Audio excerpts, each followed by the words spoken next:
नमस्कार साथियों, गौरव ज्ञान धारा में आपका स्वागत है।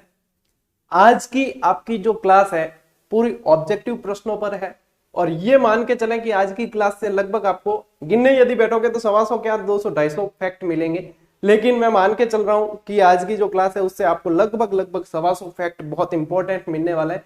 इसके साथ में आपका जो रीट वालों के जो विश्व के भूगोल वाला जो पार्ट है वो पूरा ही साथियों रिवाइज होने वाला है बहुत अच्छी तरीके से। ठीक है, तो आज की क्लास को शुरू करते हैं। अभी एक्चुअली मैं सीधा मंदिर से यहाँ आ गया हूँ। मैंने सोचा अब आपके बहुत कम समय बचा है तो पहले आपको क्लास दे दी जाए और उसके बाद में मैं फिर ताकि समय पे आपको क्लास मिल जाएगी, उसके बाद में फिर बाद में ही घर पे जाऊंगा। पहले स्टूडियो में ही आ गया हूँ सीधा।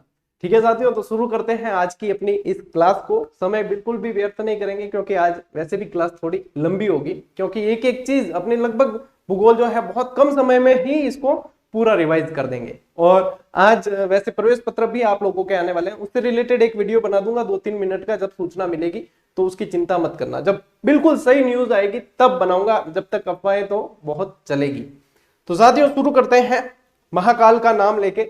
और महादेव जो है महाकाल सभी पर कृपा बनाए रखे, ऐसी मेरी कामना है और प्रार्थना है महाकाल से। ठीक है, चलिए साथियों शुरू करते हैं अपनी इस क्लास को।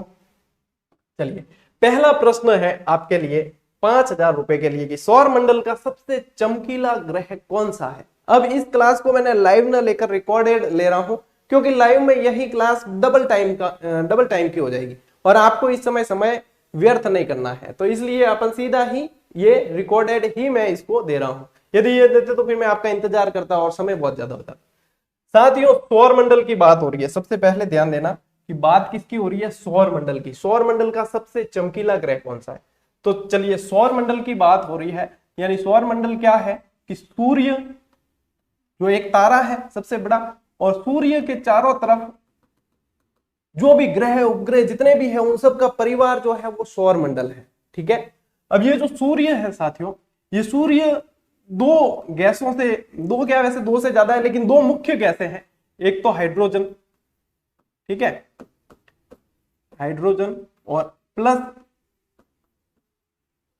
हीलियम, इनसे मिलकर बना है। अब हाइड्रोजन भी साथियों देखोगे तो 71% है, ठीक है, और हीलियम है आपके 26.5%। इनसे मिलकर बना है आपका सूर्य, जो एक गैस का गोला है, और 2.5% बाकी दूसरे अलग गैसें हैं। ठीक है, यदि साथियों देखा जाए तो इस सूर्य को जो सौर मंडल का जनक कहा जाता है, क्या कहा जाता है, सौर मंडल का जनक। कोपरनिकस ने एक थ्योरी दी थी पहले, तो टॉलमी ने तो गलत बताया था कि पृथ्वी सूर्य के केंद्र में है और बाकी सारे जो है सूर्य और बाकी सब इसके चक्कर लगाते हैं कि पृथ्वी सौर मंडल के केंद्र में, ऐसा बताया था टॉलमी ने। लेकिन कोपरनिकस ने सही बताया कि नहीं, सूर्य केंद्र में है और बाकी सारे चक्कर लगाते हैं।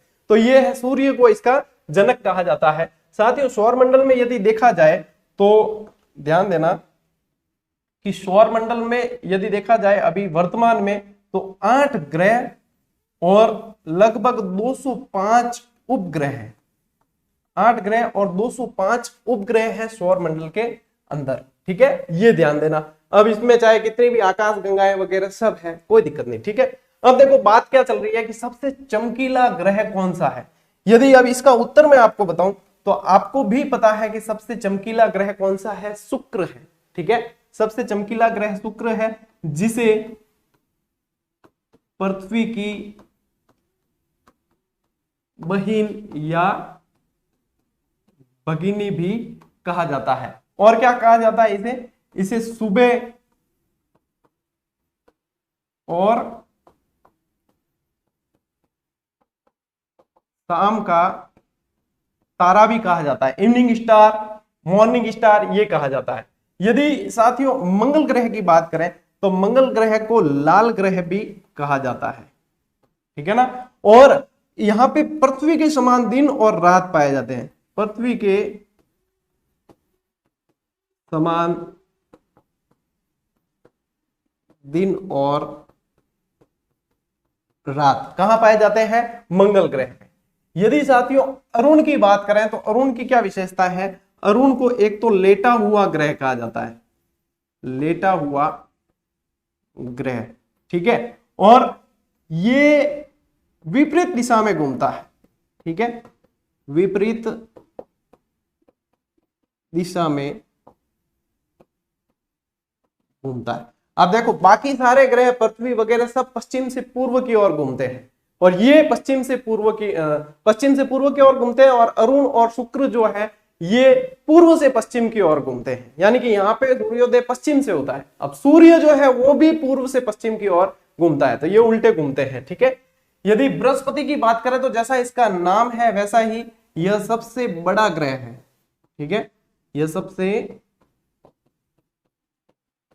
बड़ा ग्रह, सूर्य सौर मंडल का सबसे बड़ा ग्रह है। तो देखो अपन ने एक प्रश्न के अंदर सौर मंडल के बहुत सारे फैक्ट पढ़े हैं, यदि देखोगे तो यहीं से 10-12 प्रश्न निकल गए आपके, ठीक है। बाय द वे देखो पूरी कोशिश करते हैं कि कहीं कोई छोटे नहीं, लेकिन बहुत सारे फैक्ट चलते हैं दिमाग के अंदर। बाय द वे कोई ऐसा निकल भी गया कि हाँ ये है, तो टेलीग्राम ग्रुप इसीलिए मैं ज्वाइन करने का कहता हूं कि टेलीग्राम पे क्या है, मैं वापस रीचेक करता हूं पूरी क्लास को वापस देने के बाद भी।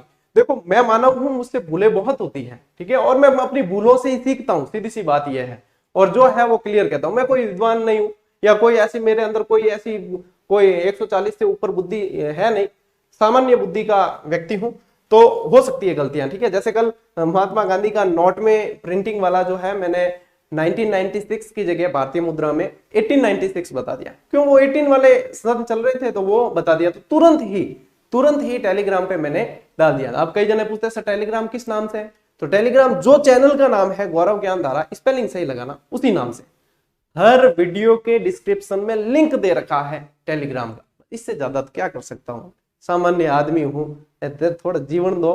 घना जना कह सकते टेलीग्राम ज्वाइन नहीं हो रहा, लिंक बताओ, मेरे लिंक नहीं खुल रहा। अब इतो तो थे खुद कर सको, अरे सब गुरु जी कर जन पर थे कहीं करो। चलिए ये समझ में आ गया सबसे चमकीला ग्रह वगैरह ये। चलिए अगले प्रश्न पे बढ़ते हैं। सर्वाधिक तापांतर वाला ग्रह कौन सा है? सौर मंडल का प्रश्न क्या है अपना कि सर्वाधिक तापांतर वाला ग्रह कौन सा है? सर्वाधिक तापांतर, ताप का अंतर सबसे ज्यादा कहां है? तो यदि साथियों देखा जाए तो यदि आप देखोगे तो सूर्य जो है उसके सबसे पास में जो ग्रह पाया जाता है वो बुध पाया जाता है, ठीक है, और उसके बाद में है शुक्र, ठीक। इस तरीके से अभी मैं क्रम बताऊंगा आपको।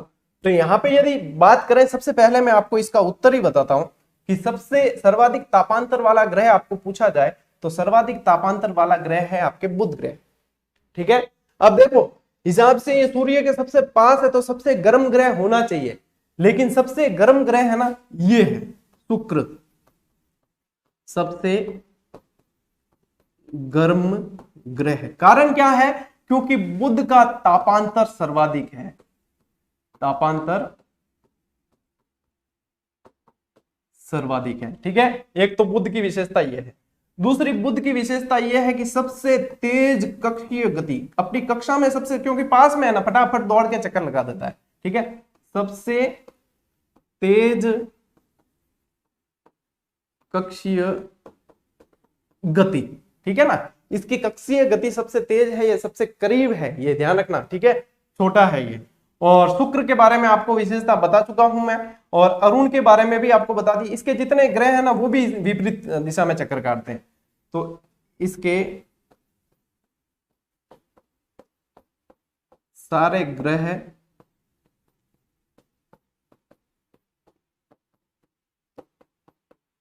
विपरीत दिशा में चक्कर लगाते हैं। और अरुण प्लस वरुण मिल जाए ना, अरुण प्लस वरुण, तो इनको क्या कहा जाता है? जुड़वा भाई, जुड़वा भाई, बेलारा, ठीक है, मारवाड़ी में क्या बेलारा भाई है, ठीक है। मंगल ग्रह आपको बता ही दिया है, और मंगल ग्रह की तो विशेषताएं वैसे बहुत ज्यादा है, इस पे एक्सपेरिमेंट बहुत चलते हैं, ठीक है ना। तो लाल ग्रह है ये, और आसानी से अपन भी देखते हैं तो इसको पहचान लेते हैं अपने आसानी से, और ये सारी विशेषताएं, ठीक है। तो ये ध्यान रखना यहाँ पे कि जो बुध ग्रह है उसका, इसका उत्तर क्या है? सर्वाधिक तापांतर वाला ग्रह कौन सा है? बुध ग्रह है, ठीक है। चलिए अब आगे बढ़ते हैं नेक्स्ट प्रश्न पे। सूर्य का कौन सा भाग सूर्य का मुकुट कहलाता है? बहुत बढ़िया प्रश्न है ये। यदि आप इस प्रश्न को समझें अब यहां से अपन को बहुत सारी चीजें समझने को मिलेगी। ये पूछा है कि सूर्य का मुकुट, ठीक है ना, सूर्य का मुकुट कहलाता है सूर्य का कौन सा भाग। सबसे पहला ऑप्शन दे रखा है क्रोड़, दूसरा ऑप्शन है सूर्य किरीट, तीसरा ऑप्शन है आभा मंडल और चौथा ऑप्शन है सौर कलंक। चलिए साथियों, सबसे पहले आपको उत्तर बताते हैं। इसका उत्तर है सूर्य किरीट, जिसे कोरोना भी कहा जाता है, ठीक है ना, वायु जी को बीमारी को नहीं, ठीक है, सूर्य कोरोना। अब यदि ये क्रोड़ है, ये साथियों जो है सूर्य का बिल्कुल मध्य भाग, सूर्य का मध्य, बिल्कुल मध्य भाग जो है वो है ये, ठीक है ना, ये क्रोड़ सूर्य का बिल्कुल मध्य भाग है। और यहां पे इस क्रोड़ के अंदर ही क्या होती है, इसके अंदर नाभिकीय संलयन, क्रोड़ के अंदर नाभिकीय संलयन क्रिया होती है, ठीक है ना, नाभिकीय संलयन, जिससे ऊष्मा पैदा होती है। तो ये सबसे बिल्कुल मध्य भाग है। यदि ये देखा जाए साथियों, तो सूर्य का जो तापमंडल है, सूर्य का जो तापमंडल है, तापमंडल का ये बाहरी भाग है, ठीक है, तापमंडल का बाहरी भाग है आपके सूर्य किरीट, जिसे क्या कहा जाता है, सूर्य का मुकुट भी कहा जाता है। ये ध्यान रखना, बहुत अच्छा प्रश्न है, यदि बन गया ना आपके पौ मारे 25 हो जाएगी। ठीक, अगला देखो, ये देखना कि आभा मंडल, आभा मंडल जो है ये सूर्य के चारों तरफ जो वायुमंडल पाया जाता है, सूर्य का जो वायुमंडल है, चारों तरफ जो वायुमंडल पाया जाता है, उसका सबसे बाहरी भाग है। सूर्य के वायुमंडल का कर देते, सूर्य के वायुमंडल का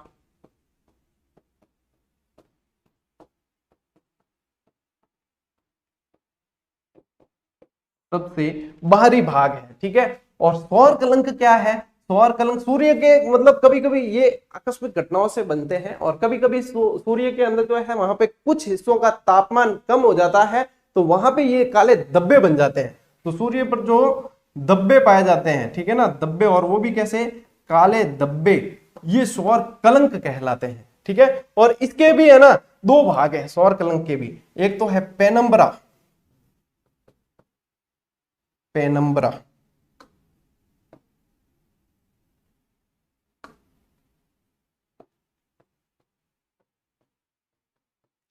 पेनम्बरा और अंबरा, ठीक है ना, ये दो भाग इसके भी पाए जाते हैं। तो ये सूर्य से संबंधित आपके कुछ फैक्ट आ गए जो ध्यान में रखने हैं आपको, ठीक है ना। फिर देखो, अभी सौर मंडल आपके लगभग कितना कवर हो गया, अभी तो बहुत कवर होगा, लगभग पूरा, मैं कह रहा हूं ना, आपके इस क्लास में आपके मतलब जो वर्ल्ड ज्योग्राफी है वो लगभग आपके रिवीजन हो जाएगा। चाहे पानी 10 बार पीना पड़े, लेकिन आज आपको रिवीजन पूरा करूंगा। चलिए, ये प्रश्न हो गया। अगला प्रश्न कंप्यूटर जी। हाँ देवियों और सज्जनों, सौर मंडल का सबसे ऊंचा पर्वत निक्स ओलंपिया किस ग्रह पर है? यह है आपके सामने अगला प्रश्न। चलिए, प्रश्न ध्यान देने लायक यह है कि सबसे ऊंचा पर्वत निक्स ओलंपिया, ठीक है, सौर मंडल का पूरा, यानी किसी भी ग्रह पर हो, वो कौन से ग्रह पर है, ठीक है। चलिए, सबसे पहले बात करते हैं क्या पृथ्वी पर है। तो पृथ्वी का सबसे ऊंचा पर्वत कौन सा है साथियों? पृथ्वी का सबसे ऊंचा पर्वत है माउंट एवरेस्ट, सभी को पता है। अब वर्तमान में इसकी 8,850 मीटर ऊंचाई है। बीच में अपन 8,848 पढ़ते थे, लेकिन क्या है कि वो जो प्लेटें निरंतर खिसकती है, तो उस हिसाब से वो थोड़ा सा बढ़ती है उसकी हाइट, ठीक है। ये अब इसका सही उत्तर है ना साथियों, आपके है मंगल ग्रह। मंगल ग्रह पर ये निक्स ओलंपिया नाम का पर्वत पाया जाता है, जो सौर मंडल का सबसे ऊंचा है। और यदि ये निक्स ओलंपिया जो पर्वत है ना साथियों, ये निक्स ओलंपिया, ये माउंट एवरेस्ट का 3 गुना है,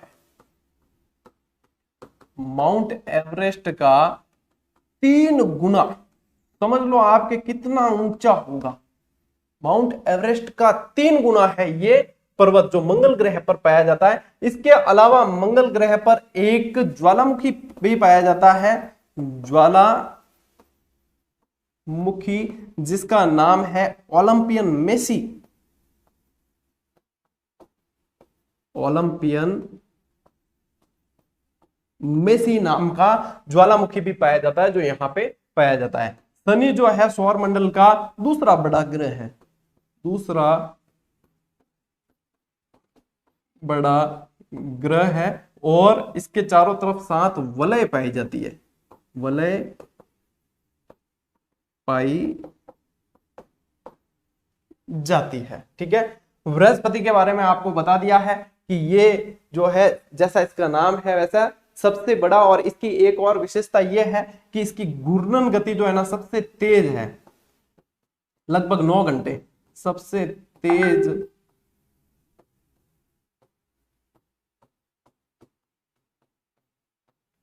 घूर्णन गति। ठीक है, चलिए बहुत सारे फैक्ट आपको बता दिए हैं। ये अपना, ये तो पता ही है, अपनी पृथ्वी है। ठीक है ना, तो यहाँ पे इससे संबंधित तो आपको क्या बताऊं, जैसे नीला ग्रह कहते हैं इसे। ठीक है ना, नीला ग्रह, जलीय ग्रह भी कह देते हैं। ठीक है, 22 अप्रैल पृथ्वी दिवस वगैरह, ये थोड़े फैक्ट आपको सबको पता ही है। चलिए नेक्स्ट प्रश्न पे चले।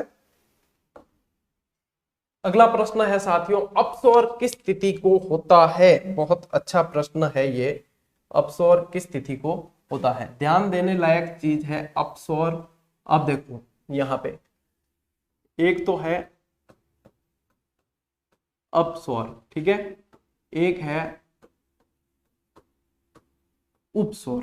ठीक है, दोनों जो चीजें हैं, एक पृथ्वी, सूर्य और पृथ्वी के बीच में बिल्कुल कम दूरी, और एक है सर्वाधिक दूरी। अब सर्वाधिक और कम का मतलब यूं नहीं है कि कम दूरी में 5 किलोमीटर सूर्य है, एडो कौन है। ठीक है, और दूर को मतलब भी वो भी नहीं है कि कई अरब किलोमीटर दूर है, ऐसा भी नहीं है।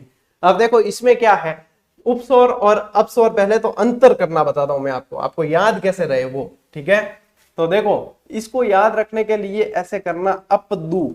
ठीक है, और अभी ये याद रख लेना कि गौरव सर के क्या चल रहे हैं, उपवास चल रहे हैं। ठीक है, तो अपन यहां लिख देते उपास। ठीक है, उपवास नहीं लिख के उपास लिख देते हैं। तो उपास यानी कि उपसौर जहां पूछे तो आपको ध्यान देना है कि ये बिल्कुल पास वाली सिचुएशन है। ठीक है, पास वाली सिचुएशन है, और पास वाली सिचुएशन में होगी 14.7 करोड़ किलोमीटर की दूरी, करोड़ किलोमीटर की दूरी। ठीक है, और दूर वाले में जो होगी साथियों वो होगी आपके 15 पॉइंट, ये तो होगी 14.7, 15.2 करोड़ किलोमीटर, 21 है वैसे। ठीक है ना, 2 करोड़ किलोमीटर, इतनी दूरी इनके बीच में होगी। अब आपको तिथि याद रखनी हो तो कैसे याद रखोगे कि सर पास वाली और दूर वाली तिथि में ही तो बकरी डब्बे में आती है, बकरी डब्बे में आएगी नहीं, ये बात है, समझना। इसको याद रखने का बताता हूं। देखो अपने नया साल शुरू अपने ग्रेगोरियन कैलेंडर के अनुसार मतलब देखते हैं। ठीक है ना, हैप्पी न्यू ईयर सब जने ज्यादातर जनवरी को ही कहते हैं, भले ही कितने ही कहो कि चैत्र महीने कहना, लेकिन ज्यादातर कहेंगे आपने वो। ठीक है, चलिए कोई बात नहीं। अब ग्रेगोरियन कैलेंडर के हिसाब से महीना शुरू होता है कब, जनवरी से। तो एक तिथि तो आपके याद रखनी है 3 जनवरी, और एक याद रखनी है 4 जुलाई। ठीक है, 3 और 4 है जनवरी और जुलाई। ठीक, इतना याद रखना है। अब देखो सबसे महीना पहले स्टार्ट हुआ, सबसे पहले यानी पास में तिथि कौन सी आएगी, 3 जनवरी की आएगी। तो चले जाओ उपास के अंदर, उपास के अंदर चले गए, और उपास के अंदर जाकर 3 जनवरी, सबसे पहले तिथि कौन सी आएगी, 3 जनवरी आएगी। फिर उसके बाद में दूर कौन सी तिथि आएगी, साल शुरू हुआ है तब, तो 4 जुलाई आएगी। तो दूर में चले जाओ, तो दूर के अंदर 4 जुलाई। अब प्रश्न क्या था आपके कि अपसौर किस तिथि को होता है। अब देखो अपदू यानी कि 4 जुलाई, तो 4 जुलाई कहां है, ये रहा गुरुजी। तो चिंता किस बात की है, सही उत्तर तो यही है आपका। ठीक, और 22 दिसंबर की क्या खासियत है कि 22 दिसंबर को उत्तरी गोलार्ध में सबसे लंबी रात, सबसे लंबी रात, और 21 जून सबसे बड़ा दिन।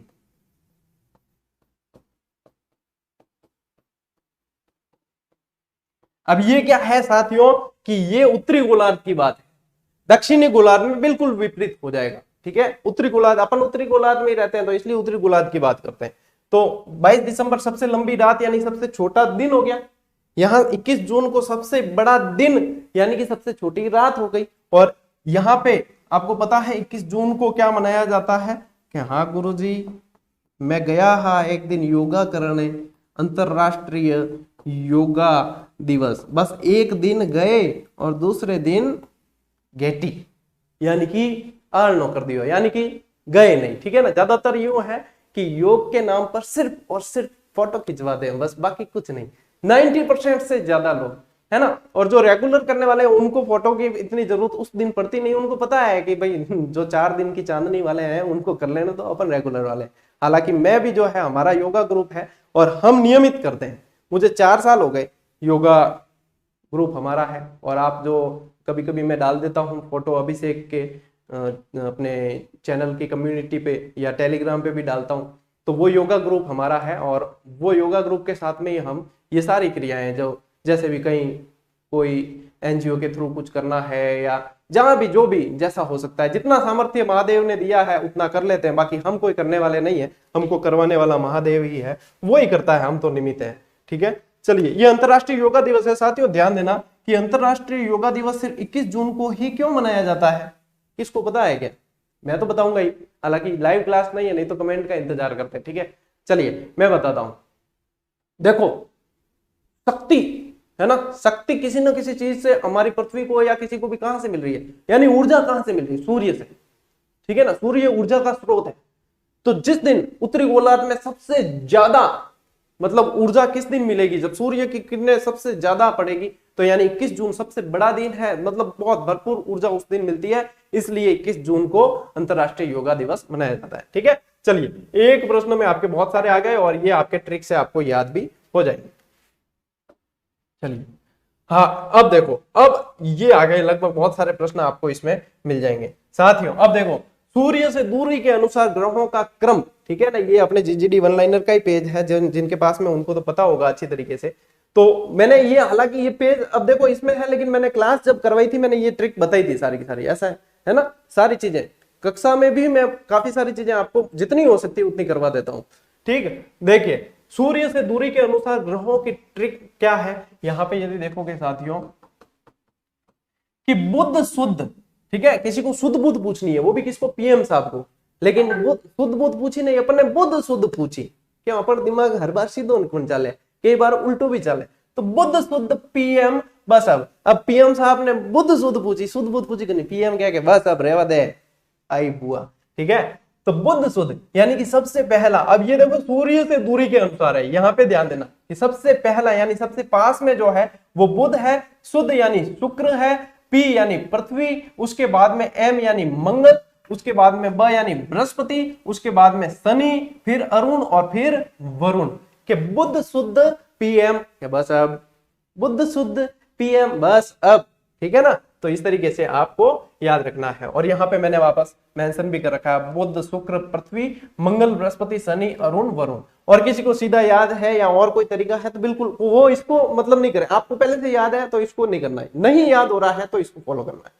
ठीक है, पृथ्वी से दूरी के अनुसार, अब देखो ये तो है सूर्य से दूरी, यहाँ पे है पृथ्वी से दूरी के अनुसार, यानी सबसे पृथ्वी के सबसे पास में कौन सा है, फिर दूर कौन सा है, फिर दूर कौन सा, ऐसे। ठीक है ना, तो इसकी साथियों ट्रिक है कि शुभ मंगल बुध, देखो शुभ मंगल और बुध तो आपके बार भी आपको पता ही ऐसे आते हैं, शुभ मंगल बुध, बस अब वापस पीछे जो है बस अब ऐसे का ऐसे रखना है और यहाँ पे चेंज करना है शुभ मंगल बुध।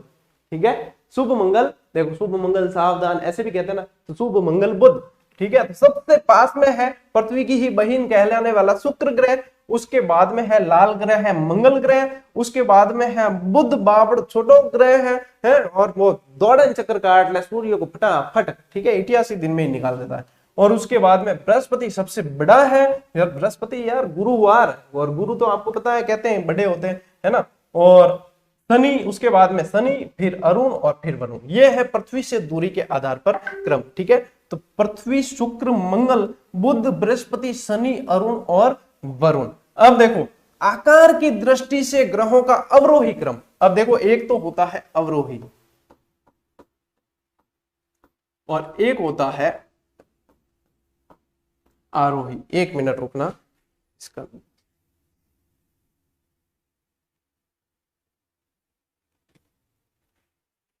चलिए, एक तो होता है अवरोही और एक होता है आरोही। अब देखो इसमें आपको मैंने कई बार बताया है ये, लेकिन कई स्टूडेंट नए होंगे तो उनको पता नहीं होगा। इसमें अक्सर गिनो 1 2 3 4, 1 2 3। कम किसमें है? इसमें कम है और इसमें ज्यादा है। यानी कि अवरोही जहां भी पूछे तो ध्यान रखना ज्यादा से कम की ओर पूछेगा, ज्यादा से कम की ओर। जब आपके ये कंसेप्ट क्लियर होगा तभी आप आरोही अवरोही के सवाल कर पाओगे। और यहाँ पे अक्सर है कम, तो यहाँ पूछेगा कम से ज्यादा की ओर। ठीक है, अब ज्यादा में बड़ा भी ले सकते हो और कम में छोटा भी ले सकते हो। ठीक है, तो यहाँ पे देखो आकार की दृष्टि से अवरोही, अवरोही यानी बड़े से छोटे की ओर पूछ रहा है। ठीक है, अवरोही। तो यहाँ पे देखो आप सबसे बड़ा जो है बृहस्पति है, दूसरे नंबर पर शनि है, फिर अरुण वरुण, अरुण वरुण को तो साथ में ही रखना है आपको। ठीक है, और उसके बाद में फिर पृथ्वी आएगा, फिर शुक्र मंगल और बुध सबसे छोटा, और प्लूटो को क्षुद्र ग्रह कहकर और निकाल दिया 2006 में बाहर। क्यों? क्योंकि कक्षाएं काटता था दूसरे ग्रहों की, कहना नहीं मानता बदमाश बच्चा। बदमाश बच्चे को कहा कि आप घर पे जाओ, आपकी टीसी काट दी जाती है। ठीक है, चलिए सौर मंडल के ग्रहों के उपग्रहों की संख्या। ठीक है, अब देखो यहाँ पे साथियों दो चीजें ध्यान देनी है कि बुध और शुक्र ऐसे ग्रह हैं, बुध और शुक्र ऐसे ग्रह हैं जिनके कोई ग्रह नहीं, कोई उपग्रह नहीं, कोई उपग्रह नहीं। ठीक है ना, ये देखो 0 0। पृथ्वी के एक उपग्रह है, चंद्रमा प्राकृतिक है। ठीक है, मंगल के 2 है, बृहस्पति के 79, शनि के सबसे ज्यादा 82, अरुण के 27 और वरुण के 14।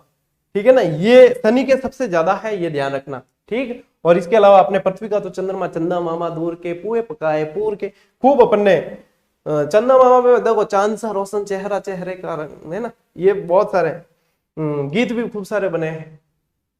तो ये लगभग आपके ये कंसेप्ट भी इसके साथ में क्लियर हो गया। ठीक है, और इसमें कुछ रहा तो नहीं, बहुत सारी मोस्ट ऑफ चीजें इसमें कवर हो गई। तो अब अपन नेक्स्ट पे जा सकते हैं। देखो ये एक तो ये ध्यान रखना कि इनके दोनों के कोई उपग्रह नहीं है, और एक शुक्र और अरुण ऐसे ग्रह हैं जो विपरीत दिशा में घूमते हैं। ठीक है ना, चलिए नेक्स्ट।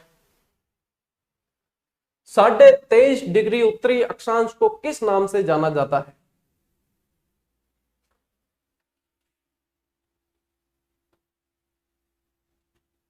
यह है अपनी पृथ्वी। ठीक, ये 0 डिग्री अक्षांश है। ठीक है, ये 23.5 डिग्री उत्तरी अक्षांश, ये 66.5 डिग्री, ये 66.5। ठीक है, तो यहाँ पे ये 0 डिग्री, ये 23.5 डिग्री। ठीक, ये 66.5 डिग्री, ये भी 23.5, 66.5, 90। ठीक है ना, अब क्या पूछा है? अब ये दक्षिणी है, ये उत्तरी है, सभी को पता है। प्रश्न क्या है? प्रश्न है कि 23.5 डिग्री उत्तरी अक्षांश को किस नाम से जाना जाता है? तो ये तो है विषुवत रेखा। ठीक है ना, ये तो है आपकी विषुवत, 0 डिग्री तो विषुवत भूमध्य रेखा है। जो ऊपर वाली जो 23.5 है यानी उत्तरी अक्षांश है, इसे कहा जाता है कर्क रेखा, जो अपने भारत में से भी निकलती है। ठीक है, भारत के 8 राज्यों से गुजरती है। जो नीचे वाली है वो है साथियों आपकी मकर रेखा। ये जो है वो है अंटार्कटिक व्रत, अंटार्कटिक व्रत। और ये जो है ये है आर्कटिक व्रत, आर्कटिक व्रत। तो इस तरीके से आपको ये याद रखना है। अक्षांश और देशांतर पर प्रश्न आएंगे आपके। ठीक है, तो इस तरीके से याद रखने हैं। चलिए नेक्स्ट। पृथ्वी 1 घंटे में कितने देशांतर घूम लेती है? पृथ्वी 1 घंटे में कितने देशांतर घूमती है? प्रश्न ध्यान से पढ़ना, वहां पे एग्जाम में भी हर प्रश्न को 2 बार पढ़ना, ऑप्शन देखना और ऑप्शन क्या दे रखे उसके अनुसार प्रश्न सही करना है। प्रश्न है कि पृथ्वी 1 घंटे में कितने देशांतर घूमती है। सबसे पहले बात करें तो देशांतर रेखाएं जो है साथियों ऐसी खड़ी रेखाएं होती है। ठीक है, देशांतर रेखाओं की संख्या यदि देखी जाए तो संख्या है 360। देशांतर रेखाओं की संख्या कितनी है? 360।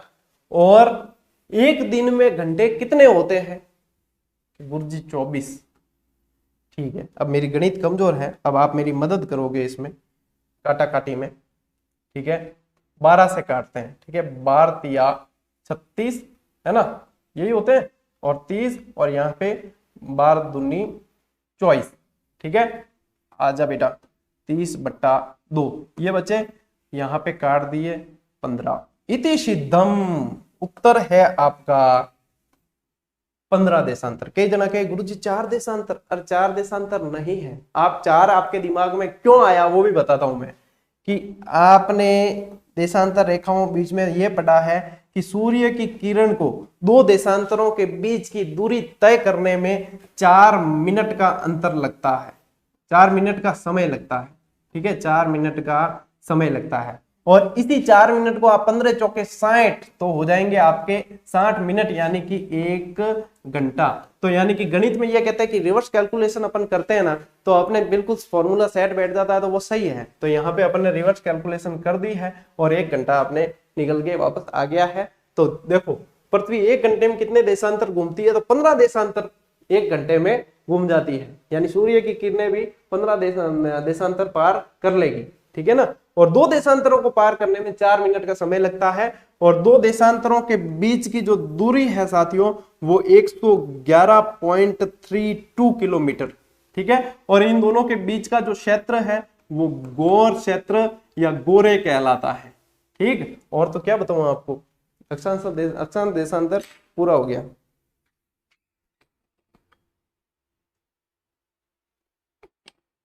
पानी इसलिए पीना पड़ रहा है क्योंकि मंदिर से सीधा आया था यहाँ और समय लगभग 10:15 बजे है, तो उसके मुंह सूखता है इससे। ठीक है ना, पृथ्वी 1 घंटे में, ये चलो ये हो गया। नेक्स्ट प्रश्न, नेक्स्ट है कि वायुदाब को मापने का यंत्र कहलाता है। देखो वायुदाब को मापने का यंत्र पूछा है, point to be noted my lord. वायुदाब को मापने का यंत्र पूछा है। क्या पूछा है? यंत्र। इकाई नहीं पूछा है, यंत्र पूछा है। ठीक है, तो वायुदाब को क्या हेक्टोमीटर में मापते हैं? नहीं, हेक्टोमीटर तो सामान्य लंबाई चौड़ाई वगैरह दूरी मापने का काम आता है। रेनोमीटर में मापते हैं? नहीं, रेनोमीटर में वर्षा मापी जाती है। ठीक है, पोटोमीटर में मापते हैं? नहीं, पोटोमीटर में आर्द्रता मापी जाती है। तो क्या बैरोमीटर में मापते हैं? जी हाँ, बैरोमीटर में ही वायुदाब मापा जाता है। और यदि इकाई पूछी जाए, ठीक है, इकाई पूछी जाए तो ये पास्कल या आपके मिलीबार, पास्कल या मिलीबार में, हेक्टोपास्कल भी कह सकते हो, पास्कल या मिलीबार में इसको वायुदाब को मापा जाता है। ठीक है ना, वायुदाब और ताप और दाब का बिल्कुल उल्टा चलता है, मतलब जहां पे ताप ज्यादा है वहां दाब कम होगा और जहां पे दाब ज्यादा है वहां ताप कम होगा। यदि साथियों आपको पूछा जाए कि सर्वाधिक वायुदाब विश्व में,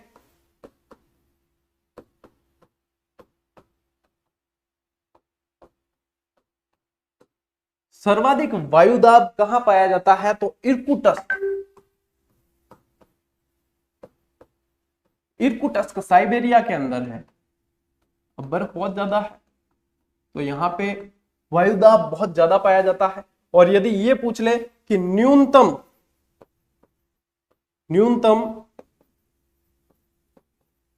वायुदाब कहां पाया जाता है, तो ये आपके पाया जाएगा मेरियाना गर्त में।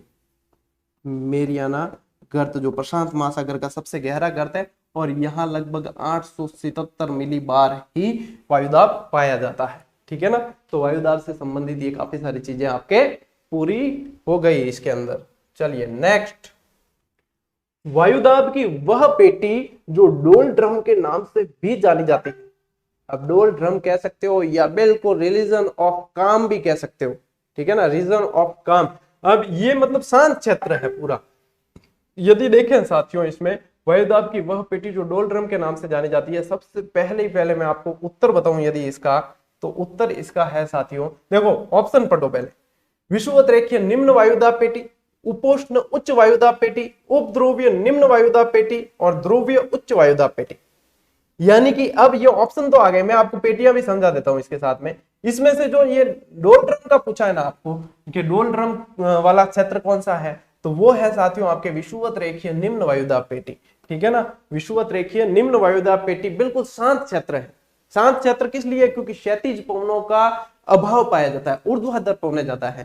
ताप के कारण ताप ज्यादा होने से वायु ऊपर उठती है। ठीक है ना, तो ये चीज है यहाँ पे। अब यदि देखी जाए ना साथियों, यदि आपको पूछ ले वायुदाब की कितनी पेटियां पाई जाती है, तो ऐसा तो देखोगे तो 7 है, लेकिन वैसे देखोगे तो 8 है। क्यों 7 और 8? कैसे, क्या कारण है, मैं बताता हूं। देखो ये तो है आपके 5 डिग्री से 5 डिग्री, ठीक है ना, ये वाली जो आपने अपने सही की है, ये डोल ड्रम वाली। तो यदि इसको दोनों को एक ही गिन लेते हैं, विषुवत के यहाँ पे दोनों को एक ही गिन लेते हैं, तब तो आपके काउंटिंग होगी 7। और यदि इनको दोनों को अलग अलग गिनते हो, क्यों, उत्तरी गोलार्ध की अलग, उत्तरी गोलार्ध की अलग है, दक्षिणी गोलार्ध की अलग है, अलग अलग गिनते हो तो काउंटिंग होगी 8, ठीक है ना। तो यहाँ पे ये 5 डिग्री से 5 डिग्री ये पाई जाती है। फिर आपके उपोष्ण उच्च वायुदाब पेटियां हैं, वो यहाँ पे ये यहाँ पाई जाएगी इस क्षेत्र में, ठीक है। ये आपके 23.5 से 35 डिग्री तक चलेगी।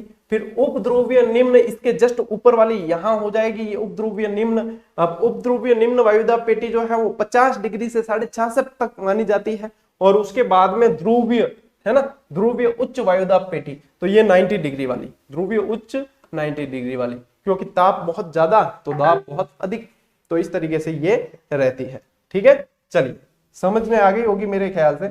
और वैसे जिसने पढ़ रखी है ना, उसके बेस्ट रिवीजन होगा इस मामले में। 10वें प्रश्न पर आ गए हैं साथियों। 10वां प्रश्न कितने हजार रुपए के लिए होता है, लाखों में शायद चले गए होंगे, है ना, बहुत जीत रहे हो आजकल। पछुआ व व्यापारिक पवने किस तरह की पवने हैं। देखो, पवने में से देखा जाए तो 3 तरह की पवनों में विभाजन कर रखा है, बिल्कुल सही दिया हुआ है यहाँ पे, कि एक तो स्थायी पवने होती है, एक अस्थायी पवने होती है, और एक स्थानीय पवने होती है। अब स्थायी पवने जो होती है हमेशा उसी दिशा में चलती है, उनका एक निर्दिष्ट मार्ग होता है, वो उसी ट्रैक पर चलती है, ठीक है। अस्थायी पवने जो होती है साथियों, अस्थायी पवनों में क्या होता है कि वो 6 महीने तो चलेगी एक दिशा में, 6 महीने दूसरी दिशा में, इस तरीके, मतलब समय बदल बदल के वो अस्थायी होती है, ठीक है। और स्थानीय पवने, जैसे कि अपने सुमेरपुर में कोई दूसरी पवन चल रही है, मतलब राजस्थान में दूसरी चल रही है, और साउथ में दूसरी चल रही है, पाकिस्तान में दूसरी चल रही है, चाइना में दूसरी चल रही है, तो वो स्थानीय, स्थान विशेष पर चलने वाली पवने, तो वो स्थानीय पवने हो जाएगी। तो यदि यहाँ पे देखा जाए पछुआ और व्यापारिक पवनों की बात हो रही है साथियों, तो इसका जो उत्तर होगा आपके वो है स्थायी पवने।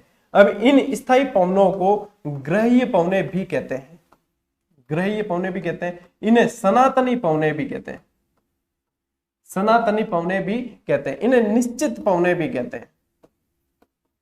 क्यों, निश्चित चलती है, एक निश्चित दिशा में ही चलेगी, और ये जो अस्थायी है ये बदलती रहती है। अब इसके जो उदाहरण है, इसके उदाहरण यही है पछुआ और व्यापारिक पवने, ध्रुवीय पवने। यदि इनके उदाहरण देखें साथियों, तो इनके उदाहरण आएंगे आपके घाटी समीर, घाटी समीर, पर्वतीय समीर, है ना, ये वाली आ जाएगी आपके सागर समीर वगैरह, स्थलीय समीर, वो सब आ जाएगी। स्थानीय पवनों में तो खूब है, चिनूक, पवन, सिमुम, हरमंडन, हाबूब, बहुत सारी है, खूब सारी है ना। तो इसमें तो खूब है, लू वगैरह सब इसमें आ जाएगी। तो ये इस तरीके से इसका विभाजन चलता है। अब इसी पे आगे आपको ये चीज मैं समझाता हूं इसमें कि क्या है। अब देखो, जो व्यापारिक और पछुआ पवनों से प्रश्न बहुत बनते हैं, ठीक है, खास तौर पे इनकी दिशा से संबंधित प्रश्न बनते हैं। अब समझने वाली चीज देखो, सबसे पहले तो इनका नाम जो है, इनके बहुत सारे उपनाम है, ठीक है। तो जो स्थायी पवने हैं उनके नाम देखो, ग्रहीय पवन, स्थायी पवन, भूमंडलीय पवन, सनातनी पवन, प्रचलित पवन और निश्चित पवन है। ये सभी जो है, अब ये कोई व्यापारिक या पछुआ के नहीं है, ये जो व्यापारिक और पछुआ तो इनका वर्गीकरण है, ये दोनों इन पवनों के अंदर ही आती है, ठीक है। तो देखो, ये हवाएं वर्ष भर निश्चित दिशा में चलती है, ठीक है। व्यापारिक पवने, पछुआ पवने, ध्रुवीय पवने इसके उदाहरण है। अब देखो, अब जो है व्यापारिक पवन के बारे में ये फैक्ट है कि इन्हें ट्रेड वाइंड कहा जाता है। ट्रेड जर्मन भाषा का शब्द है जिसका अर्थ होता है निश्चित या निश्चित मार्ग या निर्दिष्ट पथ, ट्रैक जिसे बोला जाता है। भाई दावक भागता है तो एक फिक्स ट्रैक होता है, उसमें ऐसा थोड़ी कि इस लाइन में भागता भागता उसमें जाएगा, फिर उसमें जाएगा, फिर उसमें जाएगा, ऐसे थोड़ी होता है, एक निर्दिष्ट उस पे ही भागता है, ठीक है। तो ये एक ट्रैक होता है फिक्स, उस पे ये पवने जो है 30 डिग्री उत्तरी तथा दक्षिणी अक्षांश से विषुवत रेखा की ओर चलती है। भाई मान लो ये पृथ्वी है, ठीक है, ये विषुवत रेखा है, और ये दोनों जगह 30 डिग्री है, तो इन दोनों यहां से तो मतलब ये यहां से तो आएगी विषुवत रेखा की तरफ ऐसे, और यहां से जाएगी ऐसे, इस तरीके से चलती है। अब देखो, इनका दूसरा नाम पूर्वा या पूर्वाई भी है। किसकी बात हो रही है, ट्रेड वाइंड यानी व्यापारिक पवनों की, ठीक है, पछुआ की नहीं है, पछुआ यहां है नीचे, ठीक है, यहां व्यापारिक पवनों की बात हो रही। समझना, याद हो जाएगा कि व्यापारिक पवन है सन्मार्गी पवन, ठीक है। अब देखो, दिशा समझनी है तो इस चीज को समझना, इसे पूर्वाई भी कहा जाता है। पूर्वाई यानी पूर्व से आई, पूर्वाई पूर्व से आई, पूर्वैया पूर्व से अय्या, पूर्वैया पूर्व से अय्या, यानी ये हवाएं पूर्व से ही आएगी, चाहे उत्तरी गोलार्ध में चल रही है चाहे दक्षिणी गोलार्ध में चल रही है। अब आपको पश्चिम और पूर्व तो याद है कि बताना पड़ेगा, ये पश्चिम है और ये पूर्व है। देखो पूर्व अय्या, पूर्व से अय्या, पूर्व अय्या, पूर्व से अय्या, ठीक है चलिए समझ गए। अब देखो क्योंकि अब पूर्व से तो आ रही है यानी कि पूर्व से आ रही है, अब ये दिशा ऐसे हो गई, ये दिशा ऐसे हो गई, यहाँ पे आने वाली, और आ रही कहाँ है, विषुवत की तरफ ही आएगी, विषुवत की तरफ ही आएगी। तो ये दिशा देखो, ये विषुवत रेखा है, यहां से ऐसे आएगी, यहां से ऐसे आएगी। अब 5 सेकंड लगेंगे आपको चित्र बनाने के लिए वहां पे, और आपके ये चीज क्लियर हो जाएगी, गलत नहीं होगा फैक्ट, ठीक है। तो ये इस तरीके से याद रखनी है। अब दोनों गोलार्धों में ये पश्चिम दिशा में मुड़ जाती है, या तो ये याद रख लो या पूर्वैया, ये याद रख लो, ठीक है। तो पश्चिम दिशा में मोड़नी या पूर्व से आ रही तो पश्चिम में मुड़ेगी, सीधी सी बात है, ठीक है। अब देखो ये महाद्वीपों के पूर्वी तटों पर वर्षा करती है, क्योंकि देखो पश्चिम दिशा में मुड़ रही है, महाद्वीपों के पूर्व में पूर्वी तटों पर वर्षा करेगी। इनका वेग 15 से 25 किलोमीटर तक होता है। इनका अधिकांश विस्तार महासागरों में देखने को मिलता है। अब आते हैं साथियों अपन पछुआ पवनों पे। पछुआ पवनें ये 30-35 डिग्री से 66.5 तक बहेगी, यानी कि जो पछुआ है वो यहां से यहां, ठीक है ना। पछुआ पवनें इन दोनों के बीच में लगभग चलेगी, ठीक है। अब ये जो है दोनों गोलार्धों में उत्तर व दक्षिण दिशा में पूर्व की ओर बहती है। अब देखो इसका नाम क्या है, पछुआ, पछु यानी पश्चिम, पश्चिम से आ, पछुआ, पश्चिम से आ, जो नाम दे रखा है वो वहां से आएगी। जैसे सागर या समीर है तो सागर से आएगी, घाटी समीर है तो घाटी से आएगी, ठीक है। जो नाम है वहां से आना है, ठीक है, वहां को जाना नहीं है, जो नाम है वहां से आना है, ठीक है। भाई आपका गांव का नाम कोई भी है, जैसे तो आपको पूछे आप कहां से, आपके गांव का नाम बताओगे। जैसे कि मैं मूल रूप से गानेराव का हूं तो मैं गानेराव से आता हूं, ऐसे कहते हैं। मैं गानेराव को जाता हूं ऐसे थोड़ी कहेंगे, वहां से आना है नाम, यानी कि वहां से आएगी वो, ठीक है। तो देखो दोनों गोलार्धों में उत्तर और दक्षिण दिशा, अब कुछ भी नहीं करना है इसको याद रखने का, मैं सीधा सिंपल, ये एक याद करना है, दूसरा अपने आप याद होगा। इसको याद रखने का सीधा सिंपल तरीका है कि ये जैसे बह रही है उसके विपरीत दिशा में ये बहेगी, कौन सी, पछुआ। ये ऐसे बह रही है तो ये ऐसे बहेगी, ये ऐसे बहेगी, देख लो दिशा, ये देखो, ये देखो, सिर्फ एक सीख जाओ, दूसरी अपने आप आपको समझ में आ जाएगी। ध्रुवीय पवनें फिर वापस इस दिशा में इनसे आके मिलानी है, ध्रुवीय पवनें और ये तो सेम समान दिशा में चलती है, ठीक है ना। चलिए ये आपको हो गई याद। ये महाद्वीपों के पश्चिमी तट पर वर्षा करती है। अब ये जो है पछुआ पवनें, इनके उपनाम दिए हैं नाविकों ने, अरबी नाविक थे ना उन्होंने दिया, क्यों, अरबी नाविक यहां से जाते, और ये दक्षिणी गोलार्ध में देखो स्थल कम है और जल ज्यादा है, तो वहां पे क्या है, स्थल देखो, स्थल होता है तो हवाओं का वेग कम हो जाता है, रफ्तार कम होती है तो रुक जाती है थोड़ी। यहाँ पे वेग मतलब इतना फास्ट होता है कि बम्बेड़ मारती पवन चाले बटे, ठीक है। तो उसमें क्या होता है कि बहुत तेज, और हवा जितनी तेज चलती है ना विकराल आवाजें आती है। अब फटती थी इनकी नाविकों की सबकी, ठीक है। तो 40 डिग्री दक्षिणी अक्षांश पे इन्होंने गरजती चालीसा नाम रख लिया, ठीक है, या वीर पछुआ कहते थे इनको। 50 डिग्री पे और तेज हो जाती कि प्रचंड 50 है यहाँ तो, और 60 डिग्री पे तो जैसे कोई चीखती हुई क्या, चीखती डाकण आ रही है, चीखती साठा है ये तो, चीखती साठा। तो इस तरीके से नाम यदि मिले तो ध्यान रखना कि दक्षिणी गोलार्ध में ये मिलेगी, एक तो 40, 50, 60, इनको याद रखना है, 40, 50, 60, और इनके ये नाम दे रखे हैं, और ये पछुआ पवनों के नाम है, ठीक है। अब ये नाम नाविकों द्वारा दिए गए। चलिए ध्रुवीय पवनें जो है 65 डिग्री से ध्रुवों तक प्रवाहित होती है, इन्हें पोलर विंड्स भी कहा जाता है। ये ध्रुवों से विषुवत की ओर प्रवाहित होती है। और चलिए ये आप कर लोगे, ध्रुवीय पवनों से सवाल आता नहीं है, इतना आएगा तो व्यापारिक या पछुआ पवनों से ही आना है।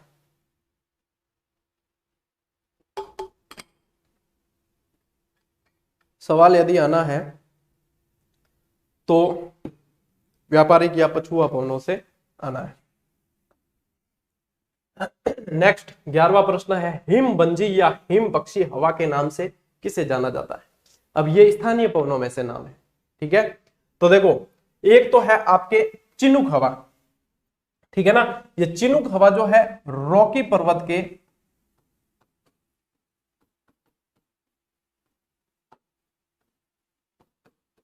पूर्वी ढालों पर चलती है। ठीक है, और विशेषता बताऊंगा इसकी। सिमुम हवा जो है सहारा, अरब का सहारा मरुस्थल, अरब देश और सहारा मरुस्थल, ठीक है ना, यहां पे ये बहती है। ठीक है, हरमट्टन जो है वो भी आपके ये सहारा मरुस्थल वाला क्षेत्र है आपके हरमट्टन।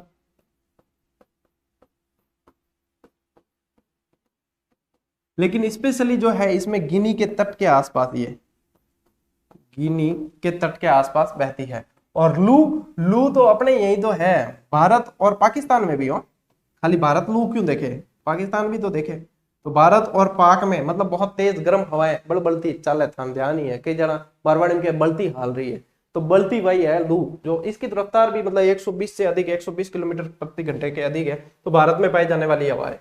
अब ये जो चिनूक है ना, ये गर्म प्रकृति की है, तो ये क्या करती है कि यहाँ पे जो ढाल, ये रॉकी पर्वत के ढलान पर जो बर्फ जमी हुई होती है उनको पिघलाती है, तो इसीलिए इसको हिम बंजी या हिम बख्शी हवा कहा जाता है। तो इसका सही उत्तर साथियों आपके क्या है, चिनूक हवा है। ठीक है ना, तो इसे क्या कहा जाता है, हिम बख्शी या हिम बंजी, या इसे किसानों की और कृषकों व पशुपालकों की सहायक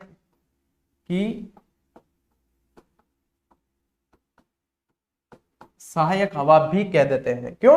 क्योंकि बर्फ पिघलेगी तो घास उगेगी, घास उगेगी तो देखो जीव जंतु वगैरह सबके और कृषि कर पाएंगे, तो इसलिए इनको कृषकों की और पशुपालकों की सहायक हवा भी कहा जाता है, और हिम बंजी हिम बख्शी हवा के नाम से इसे जाना जाता है। इति सिद्धम। चलिए नेक्स्ट प्रश्न, किस हवा को डॉक्टर हवा के नाम से भी जाना जाता है?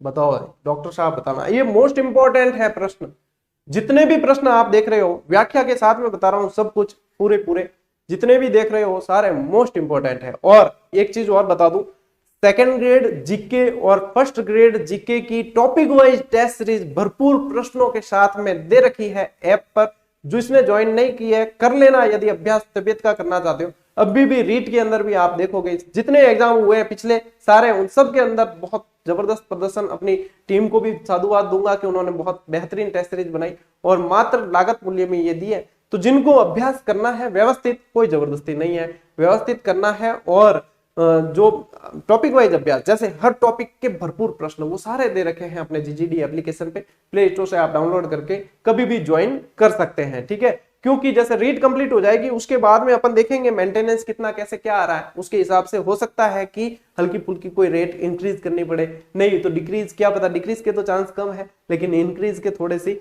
देखने पड़ेंगे, संभावना क्या है वो सब। ठीक है साथियों, किस हवा को डॉक्टर हवा कहा जाता है? प्रश्न है कि किस हवा को डॉक्टर हवा कहा जाता है? डॉक्टर साहब क्यों कहा जाता है वो भी बताऊंगा।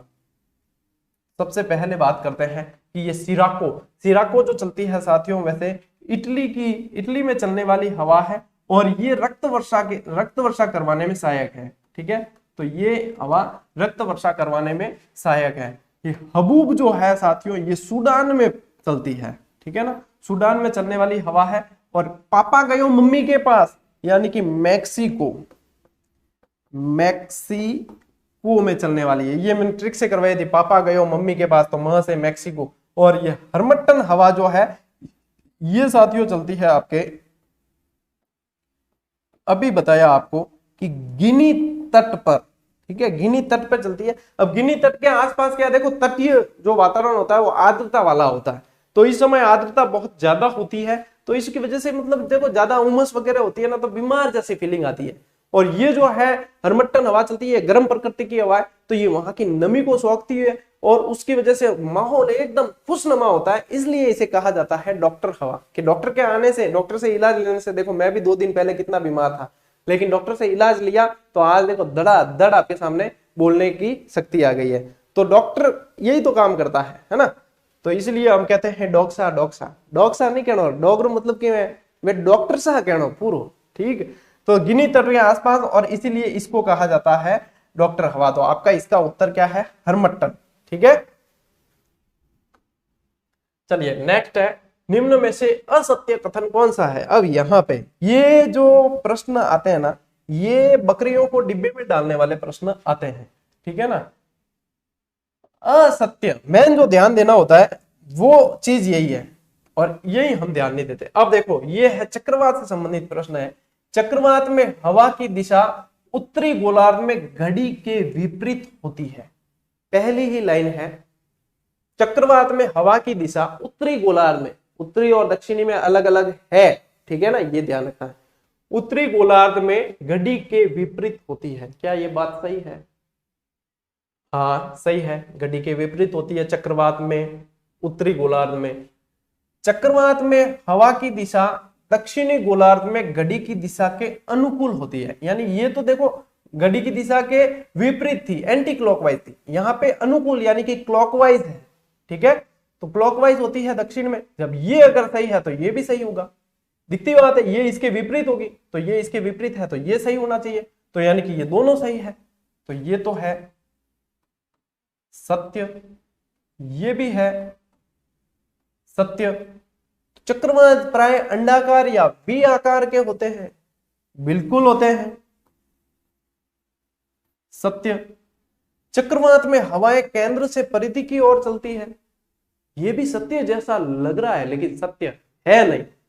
कारण कि चक्रवात के अंदर हवाएं केंद्र से परिधि की ओर नहीं चलती है, बल्कि परिधि से केंद्र की ओर, परिधि से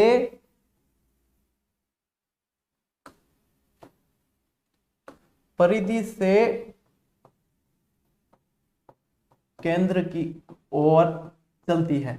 ये जो है ना, ये केंद्र से परिधि की ओर, ये प्रति चक्रवात में चलती है।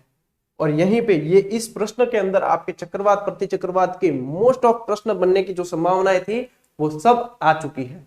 तो आपका उत्तर इसमें क्या होगा, ये कि चक्रवात में हवाएं केंद्र से परिधि की ओर चलती है, नहीं, चक्रवात में हवाएं परिधि से केंद्र की ओर चलती है, ठीक है ना। तो ये है इसका सही। सत्य होता तो ये होता, ये अपन को क्या छाटना है, असत्य, तो असत्य है ये। तो इस तरीके से साथियों प्रश्न आएंगे, बस बाकी कोई नहीं है। आपने इसीलिए कहते हैं कि अभ्यास जरूरी है। अभ्यास आपको ऐसा नहीं है कि अभ्यास जो कर रहे हो वही प्रश्न एग्जाम हॉल में मिलेंगे। कई जने ऐसे पूछते हैं मुझे, सर मैं सिर्फ अभ्यास कर रहा हूं, क्या इसमें से प्रश्न उसमें मिल जाएंगे? अरे मैंने कहीं ध्यान नहीं रहे, 7000 प्रश्न read topic wise test series में करवाए, मिलेंगे लगभग। ये है कि आखिर में घूम फिर के सवाल जाएंगे कहां भाई, आपकी पात्रता उससे आराम से निकल सकती है, लेकिन जरूरी थोड़ी है कि हूबहू प्रश्न वही बने। अभ्यास का काम होता है आपको आपकी गलतियों का मतलब आभास करवाना कि आप यहां गलती कर रहे हो, आपका ये टॉपिक कमजोर है भैया, इसको पढ़ना है, आपके इस टॉपिक में ये पक्ष कमजोर है, आपकी गलतियां यहां और ये इसको करना है। ये सोचकर ही अभ्यास सीरीज ज्वाइन करनी चाहिए। और अभ्यास का मुख्य उद्देश्य मकसद यही होता है। तो कई जना हो जाए कि 7000 प्रश्न में लगभग पूरे यही बनेंगे। अरे प्रश्न 7000 नहीं, 70,000 प्रश्न मैं बना सकता हूं एक रीड के सिलेबस पर ही।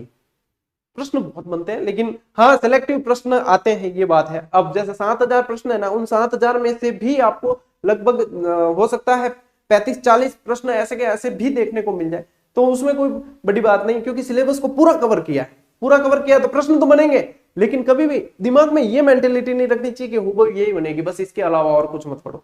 अभ्यास होता है पहले पढ़ने के बाद फिर अभ्यास किया जाता है, ताकि और मजबूती मिले। पहले तो युद्ध की कलाएं सीखनी है, फिर युद्ध किया जाता है ना, फिर युद्ध का अभ्यास होता है, फिर युद्ध होता है। ये चीजें हैं, ये समझा करो आप, मतलब परिपक्व रहो इस मामले में। इस मामले में छोटे छोटे बच्चों के जैसे नहीं पूछना। तो छोटे बच्चे आप जब स्कूल ज्वाइन करोगे देखोगे हर 5 मिनट में 10 मिनट में छुट्टी मांगते हैं, पूछते हैं ये वो वैसी। अगला प्रश्न है, पृथ्वी के कितने प्रतिशत भाग पर जल पाया जाता है? गुरुजी बहुत सिंपल सवाल है, कई जना सिंपल में गुड्डा दिया कर, ठीक है ना। तो हालांकि प्रश्न सिंपल ही है ये, लेकिन कहने का मतलब मेरा यहाँ पे ये है कि आपको एग्जाम हॉल में चाहे कितना भी सिंपल सवाल है, आपको 2 बार पढ़ना है, ठीक है ना। अब यहाँ तो चलो सिंपल ही दिया है कि पृथ्वी के कितने प्रतिशत भाग पर जल पाया जाता है, कहीं नई वगैरह छुपा हुआ नहीं है, ठीक है। ये भी दे सकते हैं किसी के अनुसार पूछ ले, तब ध्यान देने लायक प्रश्न है। यदि सिंपल पूछते हैं कि क्या पृथ्वी के 29% भाग पर जल है, नहीं है। क्या पृथ्वी के 71% भाग पर जल है, बिल्कुल है। क्या 97.5 पर है, नहीं। क्या 2.5 पे, बिल्कुल ही नहीं। तो ये सही है, क्योंकि ये 29% पर क्या पाया जाता है, स्थल पाया जाता है, और ये क्या पाया जाता है, जल पाया जाता है, बिल्कुल सही है। ये 97.5 क्या है, यदि पूरा जल देखोगे जितना जल है उसमें महासागरीय जल जो है यानी खारा जल,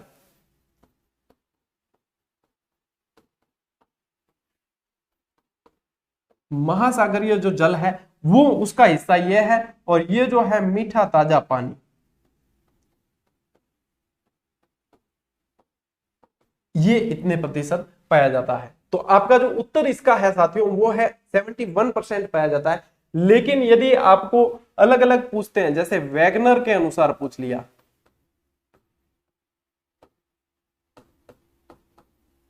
वैगनर के अनुसार जैसे पूछ लिया, तब क्या करोगे?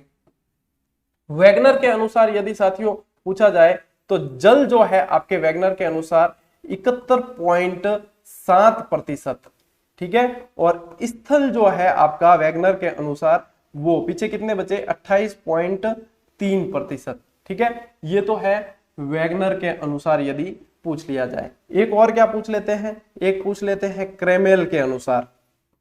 क्रेमेल के अनुसार वन लाइनर में मैंने ऐसे के ऐसे दिए सारे, और ये प्रश्न बनते हैं, ठीक है ना। तो ये देखो, ये क्रेमेल के अनुसार, क्रेमेल के अनुसार जो साथियों जल है, यहाँ पे तो 71.7 आ गया। क्रेमेल के अनुसार जल पाया जाता है 70.8%, और स्थल पाया जाता है क्रेमेल के अनुसार 29.2%। सही है ना, जोड़ देना 8 और 2 10, सही है, ठीक है। और ये पाया जाता है इसके अनुसार।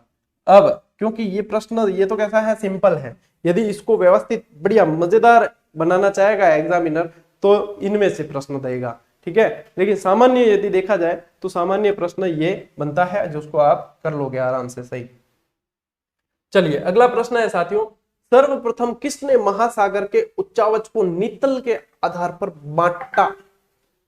यानी कि जैसे पृथ्वी को बांटा जाता है, जैसे अपने स्थलीय भाग को बांटा जाता है, पर्वत मैदान वगैरह, इसमें वैसे का वैसे समुद्र को भी बांटा जाता है, महासागर ये इसको भी बांटा जाता है।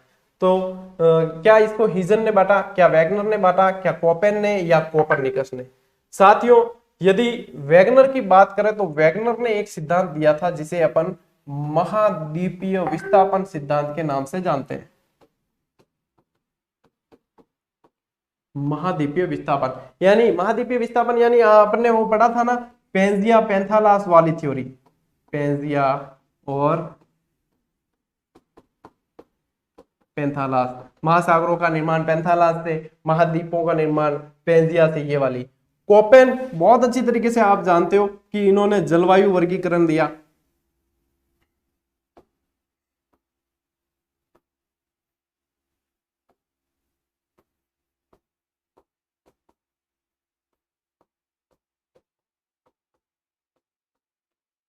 जलवायु का वर्गीकरण दिया है ना, भारत राजस्थान सब में आपने पढ़ा है।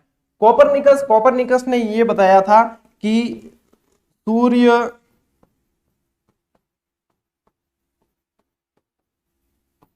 सौर मंडल के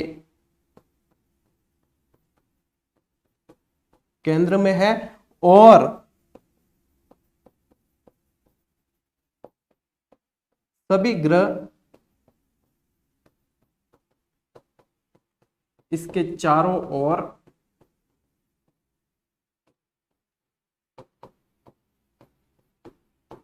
चक्कर काटते हैं, ठीक है, ये बताया कोपरनिकस ने। और अब पीछे बचे कौन, पीछे बचे हीजन महोदय, तो उत्तर आपका यही है, हीजन, ठीक है। अब हीजन ने जो है साथियों इसको नितल के आधार पर बांटा, और हीजन ने ये वर्गीकरण 1959 में दिया था, ठीक है। अब इसमें महाद्वीपीय मग्न तट, महाद्वीपीय मग्न ढाल, महासागरीय मैदान और महासागरीय गर्त, इन चारों भागों में बांटा है, ठीक है। नेक्स्ट प्रश्न देखते हैं जो इसी पर है। चलिए प्रश्न ये कह रहा है कि महासागर के किस भाग में पेट्रोलियम और प्राकृतिक गैस के भंडार पाए जाते हैं? पेट्रोलियम और प्राकृतिक गैस के भंडार पाए जाते हैं, ये प्रश्न है। अब प्रश्न ऐसे बनते हैं, ठीक है ना, आपको इस तरीके से पढ़ना पड़ेगा यदि सिलेक्शन चाहते हो। अभी तो पात्रता की बात है, चलो कोई दिक्कत नहीं, पात्रता आप होशियारों निकाल लोगे, लेकिन आगे रीट जो मुख्य परीक्षा आ रही है, रीट यानी वो तृतीय श्रेणी अध्यापक जनवरी में, आगे सेकंड ग्रेड आ रही है, फर्स्ट ग्रेड आ रही है, वहां पे आप कोताही नहीं बरत सकते। वहां तो एक मौका मिलेगा, बाकी फिर 2 साल बाद या 3 साल बाद कब मिलेगा कोई पता नहीं है। ठीक है, तो यहां देखो महासागर के किस भाग में पाए जाते हैं। तो सबसे पहले यदि इनके क्रम की बात करें साथियों, तो सबसे पहले यदि देखा जाए तो यहाँ पे नंबर 1 तो होगा ये महाद्वीपीय मग्न तट, मग्न तट पहले होते हैं। नंबर 2 पर आएगा मग्न ढाल, उसके बाद में मग्न ढाल होते हैं। नंबर 3 पे आएगा आपके महासागरीय मैदान, और नंबर 4 पे आएगा महासागरीय गर्त। ठीक है, इस तरीके से इनका यदि क्रम देखा जाए तो ऐसे होता है। अब महाद्वीपीय मग्न तट जो होते हैं साथियों, यहाँ पे क्या होता है, महाद्वीपीय मग्न तट जो होते हैं इनकी साथियों क्या है कि गहराई है ना मग्न तट की, वो मतलब महाद्वीपों का मग्न तट है, इतनी गहराई नहीं होती। ढाल होगा ना वहां पे बहुत ज्यादा गहराई होगी। तो मग्न तट है तो यहाँ पे जीव जंतु वगैरह ये पाए जाते हैं, मृत शैल वगैरह इनके पाए जाते हैं। तो यहाँ पे इसका उत्तर यदि देखोगे तो आपका महाद्वीपीय मग्न तट उत्तर होगा, मग्न ढाल नहीं होगा, क्योंकि यहाँ पे जीव जंतु और इनके ये नहीं पाए जाते। तो इनके सड़न से पेट्रोलियम प्राकृतिक गैसें प्राप्त होती है, तो महाद्वीपीय मग्न ढाल इसका उत्तर नहीं हो सकता। और महासागरीय मैदान भी इसका उत्तर नहीं होगा, क्योंकि इतने अंदर वहां इतनी ज्यादा गहराई में जाकर भी नहीं और गर्त भी नहीं होगा। तो इसका उत्तर क्या है, महाद्वीपीय मग्न तट। एक वीडियो में प्रश्न बना था कैनियन वाला, तो वो कैनियन जो है यानी कंदराएं ज्यादा कहां पाई जाती है, उसका उत्तर आपके महाद्वीपीय मग्न ढाल है। ठीक है, तो वहां पे ये चीज आपको ध्यान रखनी है। तो ये वर्गीकरण, ये वाला जो वर्गीकरण है ना, ये वर्गीकरण दिया है आपके हीजन ने 1959 के अंदर। ठीक है, चलिए नेक्स्ट प्रश्न की ओर बढ़ते हैं। 70वां प्रश्न है कि विश्व का सबसे गहरा गर्त कौन सा है। प्रश्न सामान्य है लेकिन आने लायक है। ठीक है, सबसे पहले बात करें प्यूर्टो रिको की, तो प्यूर्टो रिको जो है साथियों अटलांटिक महासागर का गर्त है। अटलांटिक महासागर का सबसे गहरा गर्त अटलांटिक महासागर का है, लेकिन विश्व का नहीं है। ठीक है ना। और फिर बात करें सुंडा गर्त, तो सुंडा गर्त जो है साथियों हिंद महासागर का सबसे गहरा गर्त है। हिंद महासागर का सबसे गहरा गर्त। फिर बात करें अपन टोंगा की, तो टोंगा जो है साथियों ये प्रशांत महासागर का ग्रंथ है, ग्रंथ क्या गर्त है, महासागर। और अब बात करते हैं अपना जो उत्तर है उसी की, अपना उत्तर है मेरियाना गर्त। और मेरियाना गर्त की यदि बात करें साथियों, तो मेरियाना गर्त को चैलेंजर गर्त भी कहा जाता है। ठीक है, चैलेंजर गर्त भी कहा जाता है। इसकी खोज जो की वित्याज नामक जहाज से इसकी खोज की गई, वित्याज नामक जहाज से, सोवियत रूस वाले थे ना उन्होंने की थी, वित्याज नामक जहाज से इसकी खोज की गई। इसकी जो गहराई है 11,033 मीटर, कई जगह 11,022 भी मिलेगी, कोई बात नहीं। फिलीपींस के ट्रेंच गुएना के पास में ये गर्त पाया जाता है। ठीक है, और ये विश्व का सबसे गहरा गर्त है। तो आपका उत्तर क्या है, मेरियाना गर्त विश्व का सबसे गहरा गर्त है। और ये कहां है, ये भी प्रशांत महासागर। प्रश्न बन गए ना, आप बहुत दुआएं देने वाले हो, मेरे को ध्यान है। और प्रश्न तो आखिर में बनते यही है, और क्या है। ठीक है ना। समुद्रों में पाए जाने वाले लवणीय पदार्थों में सर्वाधिक कौन सा पदार्थ पाया जाता है। अब महासागरीय परिसंचरण आपके जुड़ा है ना, ये बहुत इंपॉर्टेंट टॉपिक है, इसमें सारी आ गई, धाराएं वगैरह सब आ गई फिर इसमें। ठीक है, तो समुद्रों में पाए जाने वाले लवणीय पदार्थों में सबसे पहले तो साथियों आपको मैं बताऊं कि जो महासागरों में लवणीय पदार्थ पाए जाते हैं वो कुल मिला के अभी तक 27 प्रकार के लवणीय पदार्थ खोजे गए।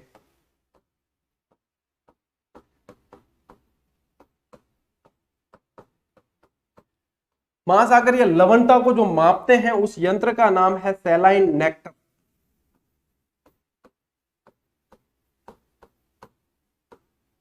सैलाइन नेक्टर यंत्र, इसको प्रति 1000 में मापा जाता है ना।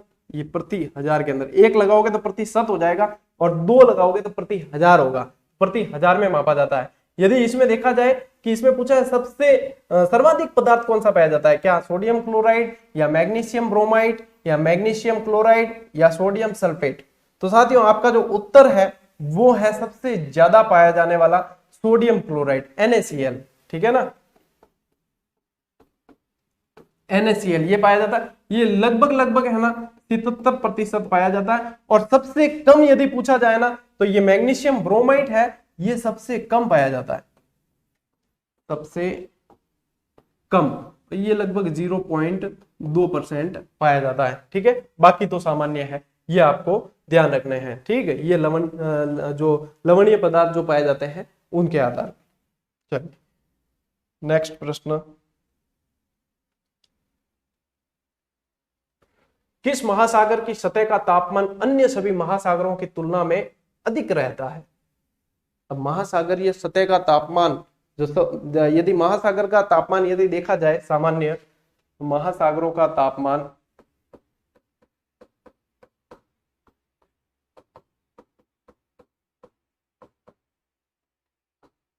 पांच डिग्री से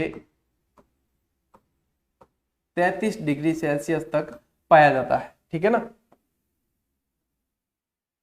5 डिग्री से 33 डिग्री तक पाया जाता है। और यहाँ पे यदि देखा जाए कि ये प्रश्न ये कह रहा है कि किस महासागर का तापमान ज्यादा पाया जाता है, तो हिंद महासागर बिल्कुल भी नहीं होगा, इसका उत्तर है प्रशांत महासागर, जिसका तापमान लगभग 19.1 डिग्री सेल्सियस पाया जाता है। अटलांटिक महासागर का भी इससे कम है, आर्कटिक का तो बिल्कुल ही कम है। ये सतह का तापमान पूछा जाता है, ये ध्यान रखना। और प्रशांत महासागर का सतह का तापमान ज्यादा क्यों है? क्योंकि यहाँ पे आपको पता है अग्नि वलय पाई जाती है, इसके अंदर क्या पाई जाती है? अग्नि वलय। इनके कारण और जो भूकंप की जो पेटियां है, ज्वालामुखी जो क्षेत्र है, वो सब यहाँ पे ज्यादा है, तो इसका सतह का तापमान ज्यादा रहता है। ठीक है ना, ये भी थोड़ा सा ध्यान रखना आप। ये हो गया आपके कौन सा प्रश्न था? 19वां। अब आ गए अपन 20वें प्रश्न पर। अभी तक 19-20 प्रश्न पर आए हैं अपन, लगभग 100 क्या 125 का आंकड़ा अपन पार कर चुके हैं, यदि प्रश्नों की संख्या देखी जाए कि कितने प्रश्न बनते हैं। यूं समझो कि एक एक टॉपिक क्लियर होता गया आपके, बहुत रिवीजन के लिए ये आपके ब्रह्मास्त्र क्लास है।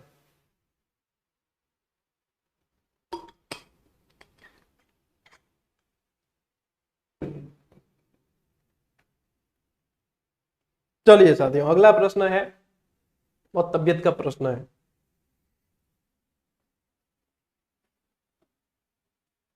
अटलांटिक महासागर की वह धारा जिसकी चौड़ाई लगभग 150 किलोमीटर, गहराई लगभग 100 किलोमीटर और प्रवाह वेग लगभग 8 किलोमीटर प्रति घंटा और आयतन जो है 100 मिसिसिपी नदियों के जितना है, ऐसी कौन सी धारा है? क्या वो फ्लोरिडा की धारा है? क्या वो गल्फ स्ट्रीम की धारा है? क्या वो लेब्राडोर की धारा है? क्या वो अल नीनो धारा है? साथियों, इसका सही उत्तर है गल्फ स्ट्रीम, क्योंकि गल्फ स्ट्रीम कोई एक धारा नहीं है, गल्फ स्ट्रीम 2-3 धाराओं मतलब बहुत सारी धाराओं के मिला हुआ रूप है। जो फ्लोरिडा की धारा है वो हेटरस अंतरीप तक आती है और वो भी आगे गल्फ स्ट्रीम के अंदर ही मिलती है, फिर उत्तरी अटलांटिक प्रवाह बनके ये आगे जाती है। तो इसका उत्तर जो है आपका वो तो है गल्फ स्ट्रीम की धारा। ये जो गल्फ स्ट्रीम की धारा है साथियों, ये विश्व की सबसे गर्म जलधारा है, विश्व की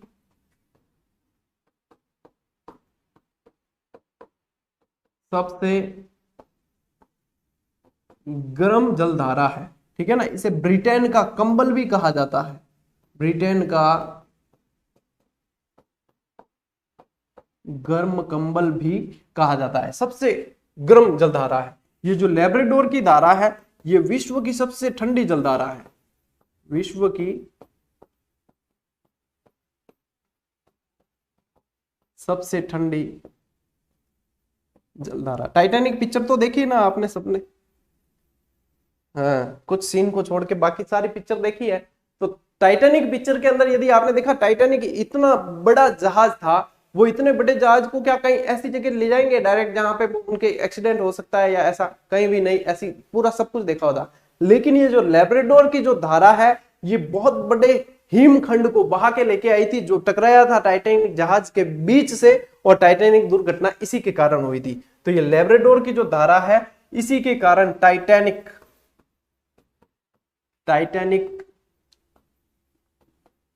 दुर्घटना इसी के कारण हुई थी, लेब्राडोर की धारा के कारण।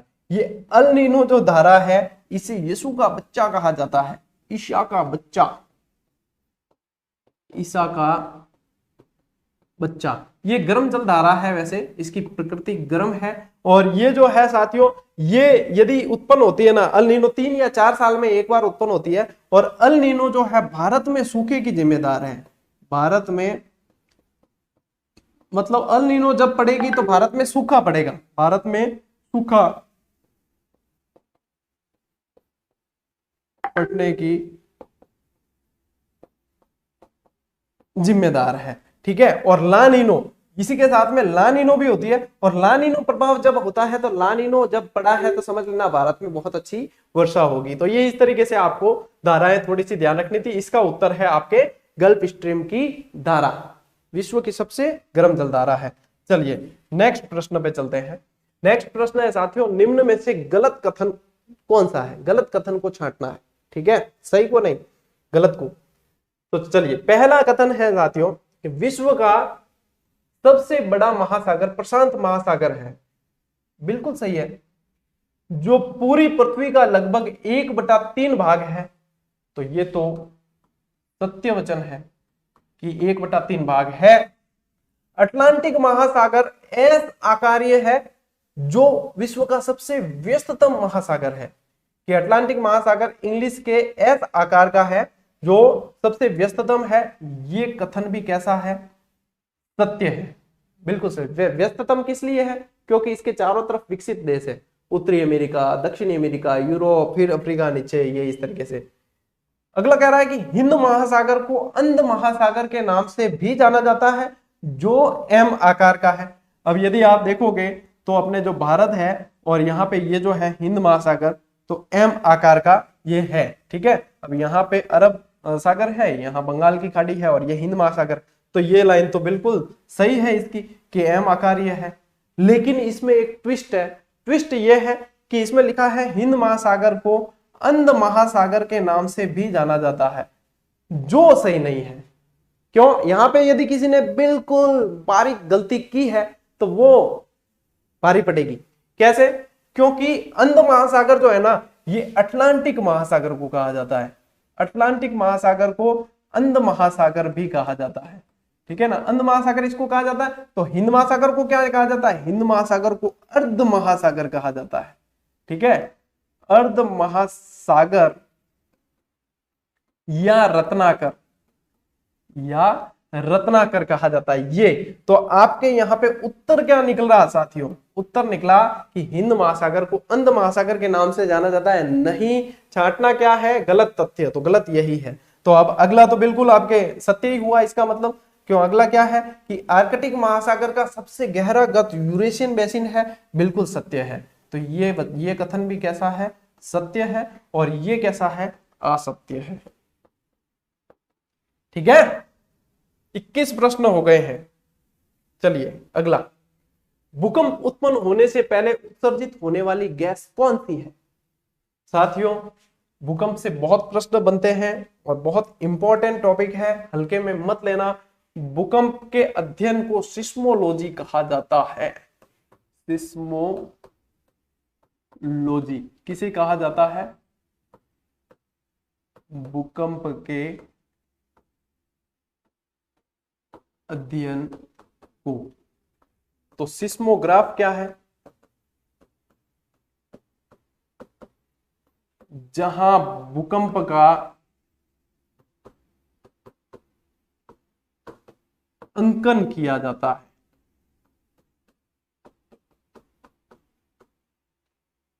ठीक है, तो रिक्टर स्केल क्या है?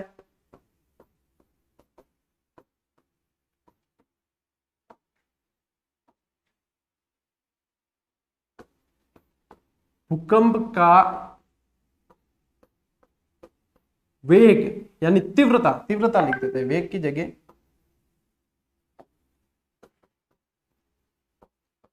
तीव्रता मापने का यंत्र। ठीक है, ये भूकंप से संबंधित कुछ चीजें ध्यान में रखना। अब देखो, भूकंप आने से पहले जो है, क्या CO2 उत्सर्जित होती है, क्या जल वाष्प उत्सर्जित होती है, क्या रेडोन गैस उत्सर्जित होती है, या हाइड्रोजन उत्सर्जित होती है? तो साथियों, इसका जो सही उत्तर आपका है वो है आपके रेडोन गैस उत्सर्जित होती है। और भूकंप आने पर जो एक ऊर्जा मतलब ऊर्जा पैदा होती है उसे प्रत्यास्थ ऊर्जा कहा जाता है। ये ध्यान रखना, प्रत्यास्थ ऊर्जा कहा जाता है। ठीक है, चलिए भूकंप से संबंधित ये जानकारी आपको ध्यान में रखनी है। वह स्थान जहां भूकंपीय लहरों का अनुभव सबसे पहले किया जाता है उसे क्या कहते हैं? ये है ना बहुत कंफ्यूज करने वाला सवाल है, लेकिन बहुत इंपॉर्टेंट सवाल है। ठीक है, ध्यान से समझना। भूकंपीय लहरों का क्या कहा है कि जहां भूकंपीय लहरों का अनुभव सबसे पहले किया जाता है। ऐसे नहीं कहा है कि भूकंप सबसे पहले कहां से उत्पन्न हुआ है, वो नहीं कहा है। ठीक है, मान लीजिए भूकंप यहां से उत्पन्न हुआ है। ठीक है, ये है धरातल, यहां से उत्पन्न हुआ है और सबसे पहला प्रभाव यहां देखने को मिला है। तो यानी कि पूछा क्या है, इस चीज को पूछा गया है। ठीक है, भूकंपीय लहरों का अनुभव सबसे पहले कहां किया जाता है? क्या भूकंप केंद्र पे किया जाता है, क्या भूकंप मूल पे किया जाता है, क्या होमोसिस्मल लाइन पर किया जाता है, या इनमें से कोई नहीं? तो सबसे पहले तो बताऊं, मूल यानी क्या होता है? जड़। ठीक है, मूल यानी क्या होता है? जड़। तो ये तो है साथियों आपका भूकंप मूल, यानी कि जहां से पैदा हुआ भूकंप। ठीक है, और उसके बाद में जो सबसे पहले जहां अनुभव किया जा रहा है वो है आपका भूकंप केंद्र। भूकंप केंद्र, एपिसेंटर। ठीक है ना, भूकंप केंद्र। तो उत्तर क्या है इसका? उसे कहा जाता है भूकंप केंद्र। भूकंप मूल क्या है? जहां से ये पैदा हुआ है। ठीक है, और होमोसिस्मल लाइन क्या है? कि एक ही समय में आए हुए भूकंपों को मिलाने वाली रेखा। एक ही समय आने वाले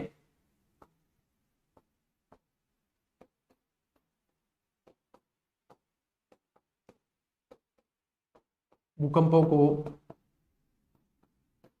मिलाने वाली रेखा होमोसिस्मल लाइन कहलाती है। तो आपका उत्तर यहां से निकल के आ गया है भूकंप केंद्र। ठीक है, नेक्स्ट प्रश्न है साथियों, ज्वालामुखी उद्गार में सर्वाधिक मात्रा में किसका उत्सर्जन होता है? यानी जब ज्वालामुखी का उद्गार होता है बहुत सारी गैसें निकलती है, उसमें सबसे ज्यादा कौन सी गैस निकलती है, या सबसे ज्यादा किसका उद्गार होता है? ठीक है, तो क्या कार्बन डाइऑक्साइड का होता है? जिन्होंने ढंग से पढ़ा नहीं वो कहेंगे कि हाँ इसका होता है गुरुजी। क्या जल वाष्प का होता है, क्या सल्फर डाइऑक्साइड का होता है, या नाइट्रोजन का होता है? अब ज्वालामुखी उद्गार में चारों ही चीजें निकलती है। ठीक है ना, ये सब निकलती है, लेकिन सबसे ज्यादा यदि पूछ रहे हैं आपको तो आपको जाना है जल वाष्प के साथ, क्योंकि ये जो उत्सर्जन होता है इसका 80% होता है और बाकी सारे 20% में आ गए। ज्वालामुखी उद्गार होगा तो सबसे ज्यादा 80% जल वाष्प उसमें निकलेगी। ठीक है ना, इसके बाद में और तो मतलब बहुत सारे नाम दे रखे हैं इसके, लेपेली, स्कोरिया, टफ, बम वगैरह, बहुत बड़े पत्थर होते हैं बम, और ये सारे आपके स्कोरिया वगैरह चने के आकार के, और ये सब मैंने करवा रखे हैं आपको। ठीक है, इसमें से दो चीजें निकलती है, एक तो मैग्मा, ठीक है, और एक लावा। दोनों एक ही चीज है लेकिन दोनों अलग है। कैसे? कि ये ज्वालामुखी है। ठीक है, ये ज्वालामुखी है। अब यहां पे जो अंदर जो गर्म पदार्थ है, ठीक है ना, ये जो अंदर जो गर्म पदार्थ है वो कहलाएगा आपके मैग्मा। ठीक है, और ये यहां से फिर बाद में ये यहां से बाहर निकला है यहां से, और उसके बाद में ये बाहर निकला तब ये कहलाएगा लावा। ठीक है, और फिर लावा भी फिर दो तरह का हो जाएगा। ठीक है, फिर आपके अम्लीय और क्षारीय और इस तरीके से वो भी अलग अलग हो जाएंगे। तो ये यहाँ पे आपके ध्यान रखना कि इसका उत्तर आपका क्या है? जल वाष्प इसका उत्तर है। नेक्स्ट प्रश्न है साथियों, विश्व का सबसे प्राचीन ज्वालामुखी कौन सा है? ठीक है ना, न सबसे ऊंचा पूछा न सबसे बड़ा पूछा, यहां पूछा है विश्व का सबसे प्राचीन ज्वालामुखी कौन सा है? क्या माउंट एटना विश्व का सबसे प्राचीन है? क्या कोटापेक्सी विश्व का सबसे प्राचीन है? क्या ओजस डेल सलेडो सबसे प्राचीन है, या स्ट्राम्बोली सबसे प्राचीन है? सबसे पहले मैं आपको उत्तर बताता हूं इसका उत्तर है साथियों माउंट एटना। माउंट एटना जो है वो सिसिली द्वीप इटली, ठीक है ना, इटली में पाया। अब कई जगह टेस्ट सीरीज में ये उत्तर दे रखा है, वहां पे ये लिख दिया कि मिलाना है और उसमें इटली नहीं लिख के सिसिली लिख दिया। तो कई जने मेल वगैरह आते हैं, कमेंट वगैरह आते हैं कि सर वहां पे ये प्रश्न गलत है, वहां आप वापस चेक करो, वहां पे तो इटली तो दे ही नहीं रखा। अरे सिसिली द्वीप दे रखा है, वो इटली में ही है, मतलब बिल्कुल एड्रेस बता दिया, पिन पॉइंट आपको भाई के सुमेरपुर में यहाँ इस कॉलोनी में जाना है, और आप कह रहे हो कि नहीं सर सुमेरपुर, मतलब वहां पे तो कॉलोनी तो बता दी लेकिन वो बताई नहीं, मतलब मेन पिन पॉइंट चीज बता दी है। अब सिसिली द्वीप और कहीं नहीं है, वहां इटली में ही है, तो ये वहां पे आपको ध्यान रखना है, ठीक है। तो ये सिसिली द्वीप इटली में पाया जाता है, इसका उत्तर भी आपका यही है। कोटापेक्सी जो है इक्वाडोर में पाया जाता है, ठीक है। ये वैसे सबसे ऊंचा ज्वालामुखी है, लेकिन ठीक है ना, जागृत ज्वालामुखी के अंदर सबसे ऊंचा सक्रिय ज्वालामुखी है, लेकिन इसमें क्या है कि पहले है ना ओजस डेल सलेडो सक्रिय नहीं था, सुसुप्त में आता था, लेकिन वर्तमान में जो है ओजस डेल सलेडो में ऐसी क्रियाएं देखी गई, तो अब इसको सक्रिय में शामिल कर दिया गया। तो अब यदि प्रश्न बनता है सक्रिय में, तो आप ओजस डेल सलेडो और कोटापेक्सी दोनों में से क्या ऑप्शन दे रखा है उसके अनुसार देखना, क्योंकि आधी पुस्तकें बताएगी कोटापेक्सी को, आधी बताएगी ओजस डेल सलेडो को। कारण क्या है बताने का, वो मैंने आपको दोनों को बता दिया है, ठीक है ना। ये अर्जेंटीना और चिली के बॉर्डर पर है, और ये स्ट्राम्बोली जो है ये लिपारी द्वीप पर है। कहां है? लिपारी द्वीप, और लिपारी द्वीप भी इटली के अंदर ही है, और इसे कहा जाता है भूमध्य सागर का